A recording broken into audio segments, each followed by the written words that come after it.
ఓం సాయిరామ్. బాబా భక్తులందరికీ కూడా నమస్కారం అండి. అందరూ కూడా సుఖంగా సంతోషంగా ఎప్పుడూ కూడా ఆనందంగా ఉండాలి అని చెప్పి ఆ బాబాగారి తరపున నేను కూడా మనస్ఫూర్తిగా కోరుకుంటున్నాను.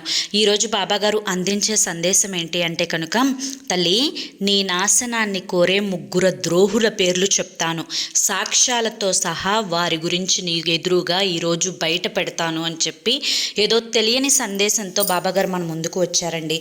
మరి బాబాగారు ఏ సందేశం అందించినా కూడా దాని వెనుక ఏదో ఒక గొప్ప ఆంతర్యం ఉంటుంది అని చెప్పి మనందరికీ కూడా తెలిసిన విషయమే కదా. సందేశం వినాలి అనుకునేవారు వీడియోని చివరి వరకు చూడండి. వీడియోలోకి వెళ్లే ముందు చాలామంది కూడా చెప్పుకోలేనటువంటి సమస్యలతోటి సతమతమైపోతూ వాటిని ఎలా తీర్చుకోవాలో తెలియక ఇబ్బంది పడిపోతూ ఉంటున్నారు. అటువంటి వారి కోసం శ్రీ షిరిడి సాయిబాబా శిష్యులతో జ్యోతిష్యం చెప్పబడిన గురూజీ శివరామరాజు గారు. Phone number 995994225552. మీరు ఇప్పటి వరకు ఎన్నో చోట్ల జ్యోతిష్యం చెప్పించుకొని మీరు ఆశించిన మార్పులు మీ జీవితాల్లో జరగలేదని చెప్పి బాధపడి ఉంటారు. కానీ ఇక్కడ అస్సలు అలా జరగదండి. మీ సమస్యలు ఏవైతే ఉన్నాయో, ప్రేమ, పెళ్లి, ఉద్యోగం, రాజకీయం, సంతానం లేక ఇబ్బంది పడుతున్నా, భార్యాభర్తల మధ్య గొడవలున్నా, అప్పుల సమస్యలున్నా, శత్రువుల సమస్యలున్నా, అవేంటో గురువుగారికి వివరించి చెప్పినట్లయితే వాటికి తగిన పూజలు చేసి గురువుగారు మీకు రోజుల్లోనే పరిష్కారాన్ని చూపిస్తారు. గురువుగారు చెప్పింది చెప్పినట్లుగా 100కు 1000% జరుగుతుంది. నమ్మకంతో స్క్రీన్ మీద కనిపిస్తున్న నెంబర్కి కాంటాక్ట్ అవ్వండి. భార్యాభర్తల మధ్య వశీకరణ, స్త్రీ మరియు పురుషుల మధ్య వశీకరణ 100% జరపబడును. ఎటువంటి సంతాన సమస్యలకైనా కానీ గురువుగారి దగ్గర చక్కటి పరిష్కారం దొరుకుతుంది. ఎంతోమంది కుటుంబాలలో దుఃఖాలతో నిండిపోయిన వారి జీవితాల్లో సంతోషాలను నింపిన గురువుగారండి ఈ గురువుగారు. తనకు 50 సంవత్సరముల అనుభవం ఉంది. మీరు ఎన్నో ప్రయత్నాలు చేసి ఉంటారు కదా కష్టాలు పోగొట్టుకోవడానికి. ఒక్కసారి చివరి ప్రయత్నం అనుకోనైనా కానీ స్క్రీన్ మీద కనిపిస్తున్న నెంబర్కి కాంటాక్ట్ అవ్వండి.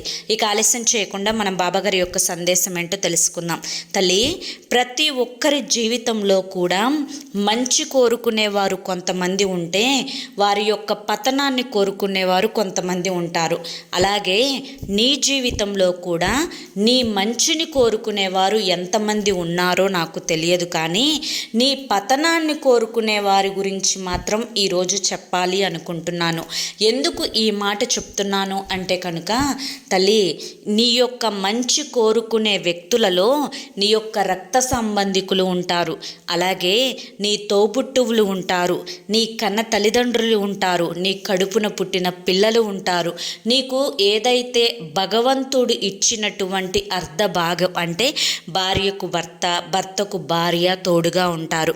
కానీ నీకు శత్రువులు అంటే నువ్వు వారికి ఎటువంటి అన్యాయం చేయకపోయినా, నీ కారణంగా వారికి ఏ నష్టం కూడా జరగకపోయినా, అలాగే నీ కారణంగా వారికి ఎటువంటి కష్టాలు రాకపోయినా కానీ, నీ కారణంగా వారు ఏ అవస్థలు పడకపోయినా కానీ నీ మీద ఒక రకమైనటువంటి చెడు దృష్టిని పెట్టుకొని నీ యొక్క ఎదుగుదలను, నీ యొక్క విజయాన్ని చూడలేక ప్రతి నిమిషం కూడా నీ యొక్క పతనాన్ని కోరుకుంటూ ఉన్నారు. నీకు ఆరోగ్యం అనేది బాగోకుండా ఉండాలి అని చెప్పి, నీవు డబ్బులు లేకుండా ఇబ్బంది పడాలి అని చెప్పి, నీ కుటుంబంలో భార్యాభర్తలు తరచుగా గొడవ పడాలి అని చెప్పి, నీ పిల్లలు ఎప్పుడూ కూడా తప్పుడు మార్గంలోనే తిరగాలి అని చెప్పి, అలా ఏదో ఒక రకంగా నెగిటివిటీని అనేది వాళ్ళు కోరుకుంటూనే ఉన్నారు. బిడ్డ, ఇది ఎవరు అనేది ఇప్పటికీ నీకు తెలిసిపోయి ఉంటుంది. ఆ ముగ్గురు గురించి నేను ఇప్పుడు చెప్తాను. అందులో మొదటి వ్యక్తి ఒక స్త్రీ. ఆ స్త్రీకి ఎప్పుడూ కూడా నీ మీదనే దృష్టి ఉంటుంది. ఆ స్త్రీ నీ యొక్క రక్త సంబంధం కాదు, కానీ నీకు వివాహం జరిగిన తరువాత నీ జీవితంలో ఆ స్త్రీ ప్రధాన పాత్రని పోషిస్తుందన్నమాట. అలాగే ఆ స్త్రీకి 60 సంవత్సరముల పైనే వయసు ఉంటుంది. ఇక రెండవ స్త్రీ ఎవరు అంటే కనుక, ఈ స్త్రీ నీకు తోడుగా నీవు ఎలా అయితే నీ యొక్క పుట్టినింటి నుంచి మెట్టినింటికి వెళ్ళావో, అలాగే తను కూడా తను పుట్టిన ఇంటి నుంచి వివాహం జరిగి నీతో పాటుగా కాకుండా నీకంటే ముందుగా ఆ ఇంట అడుగు పెట్టినటువంటి స్త్రీ.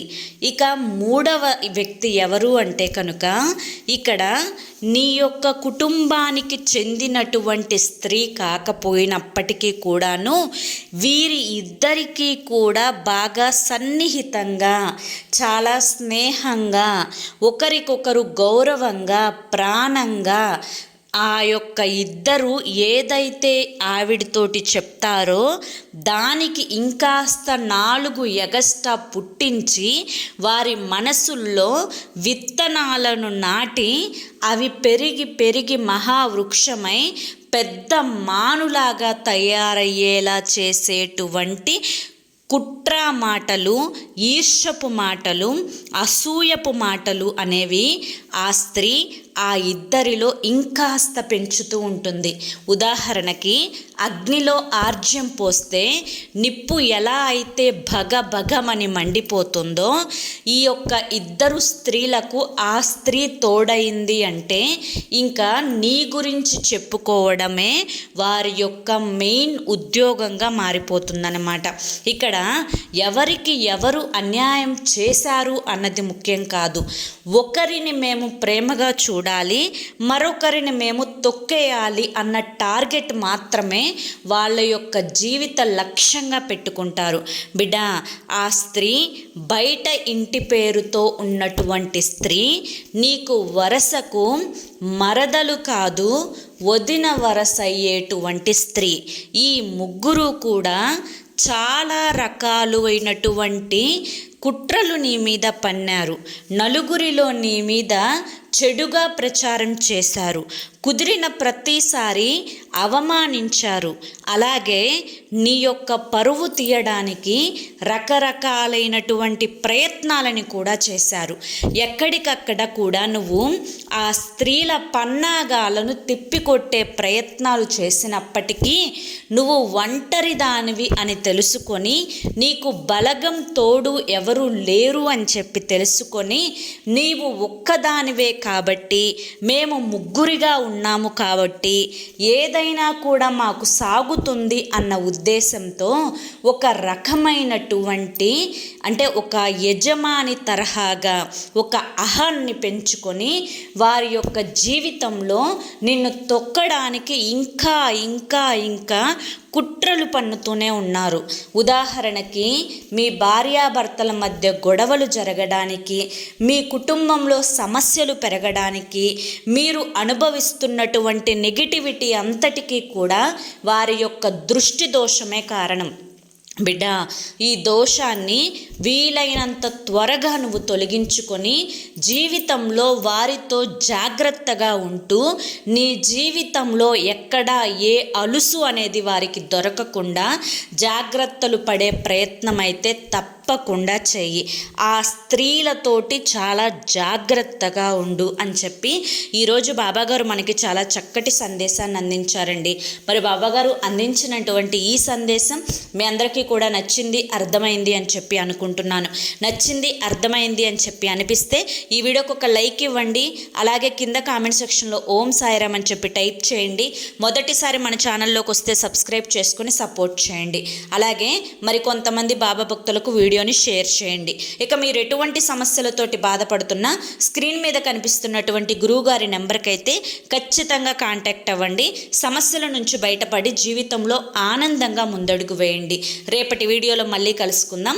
అంతవరకు కూడా బాబాగారి యొక్క ఆశీస్సులు మీపై ఉండాలి అని చెప్పి కోరుకుంటూ సర్వేజన సుఖినో భవంతు.